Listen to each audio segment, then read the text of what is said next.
Agustina Bantilok o Ate Tina, ang ating Pinoy para archer na naglaro po sa Paris Paralympics, and she will be competing sa compound archery event ng Philippine National Para Games na nagbabalik. Magandang hapon, Ate Tina, nice to meet you po. Magandang hapon din po sa inyo. Okay, Ma'am Tina, kamusta na po kayo right after nitong Paris Paralympics na nagdaan?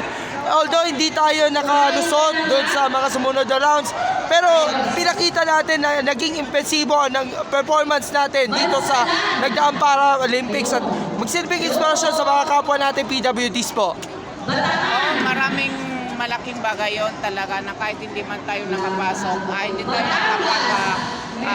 sa susunod na level, pero ma-qualify ka sa Paralympic ay isang isang achievement para sa akin kasi ang hirap ng pumasok, ang dami-daming may gusto pero bihira lang ang napili. So masaya ako at parang ngayon is ako yung parang nagiging inspirasyon ng mga kabataan ngayon. So yun yung magandang impact para sa ating mga susunod na henerasyon po.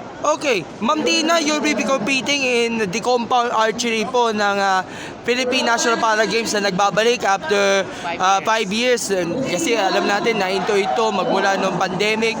So what are your initial thoughts na ito nagbabalik na yung Para Games at sabik mo nang makapaglaro nga dito sa itinuturing na National Games para sa mga para-athletes natin? Masaya ako at malaking bagay ito kasi ang daming mga persons with disability na potentials na maging atleta sa iba't ibang sports, kaya napakaganda itong pagkakataon para makilala natin sila, para makapasok din sila sa Philippine National Team, para malay natin sila yung mga susunod na mag-represent sa ating bansa sa susunod na mga international sports. And of course, sa inyong category, alam ko nag-champion ka doon sa last time na nagdaos na yung Para Games 2019 sa Bulacan, no? Ikaw ba yung nag-champion? Ano ba yung mga pag-aandaan niyo dito upang ma-depensa yung titulo? Training pa rin tayo dahil alam natin na marami kami ngayon, so kailangan natin i-defense yung ating pero basta ang ginawa lang namin na back to training after Paris. Kahit na umuulan, ay pinitay namin na magkaroon ng magandang panahon para makapag-training pa rin mo.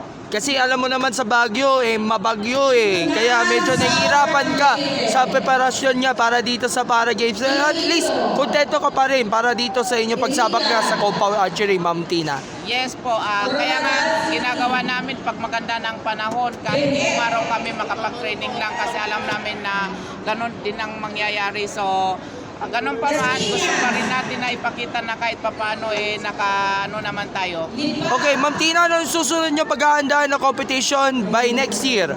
Wala po kaming laro next year dahil sa 2026 po ang Para Games and Asian Games. So meron kaming ASEAN Para Games sa January in Thailand, and also yung Asian Games sa Japan. So yan yung dalawang paghahandaan namin sa 2026 po. Lastly, Ma'am Tina, ito pagbabalik na ng Para Games ay magsilbing inspirasyon para sa iba pa natin mga PWDs na mag-excel at inspirado sa kanilang sa sports.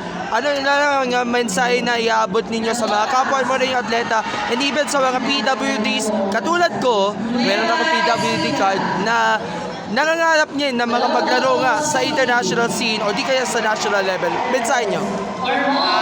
Sa lahat ng mga persons with disability na nandito rin lang naman kayo. So, ito ay isang pagbubukas ng isang pagkakataon para opportunity para maipakita nyo kung ano yung kakayahan nyo, at sana pag nakapasok kayo, mahalin nyo, mag-training kayo para sa susunod kayo naman po ang sasabak sa ating mga international competition. Okay, Ma'am Tina, ang iyong pasasalamat sa lahat ng mga taga-suporta niyo po magmula ng Paralympics at hanggang ngayon para sa Team Baguio ng Para Games po. Yes, of course, gusto ko magpasalamat sa mga naging namin tulad ng BBM, tulad katulad ni Bongo at saka yung Adidas, yung Philippine Sports Commission, yung mga naging sponsor po namin na Philippine Paralympic Committee. yung Paralympic Committee and Filispada, and of course the local government of Baguio City, our Mayor Magalong, and of course our PIDAO na tumutulong sa amin dito sa Team Baguio. Okay, Ma'am Tina, nice to see you. All the best sa inyong competition and good luck and God bless po. Thank you so much. Okay.